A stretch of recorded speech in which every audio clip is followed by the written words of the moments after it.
हाँ, तो यहाँ बताया जा रहा है कि फंक्शन g जो है वो इस इक्वेशन के ग्राफ को स्केल करके बनाया गया है। इक्वेशन में एफ ऑफ एक्स बराबर है एक्स की एब्सोल्यूट कदर के। आगे हमसे कह रहे हैं कि जी ऑफ एक्स के लिए इक्वेशन बनाएं। तो यहाँ इन्होंने हमें पूरी बात नहीं बताई है, क्योंकि भाई इस ग्राफ को देखकर लग रहा है कि न सिर्फ एफ ऑफ एक्स के ग्राफ को स्केल किया गया है, बल्कि इसको एक्स एक्सिस पे पलटा भी गया है। और दोनों में से कोई सा भी अमल पहले किया जा सकता है और दूसरा बाद में। लेकिन हम शुरू करेंगे इसको एक्स एक्सिस पे पलटने से।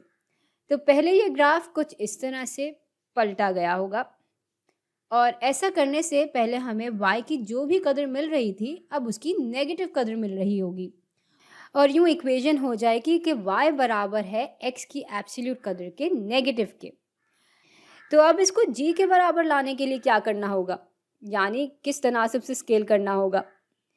भाई अभी x जब 1 के बराबर होता है तो y हमें नेगेटिव 1 के बराबर मिल रहा है, लेकिन फंक्शन g में इस नुक्ते पे y बराबर है नेगेटिव 4 के, यानी फंक्शन g इससे 4 गुना ज़्यादा कदर दे रहा है हमें।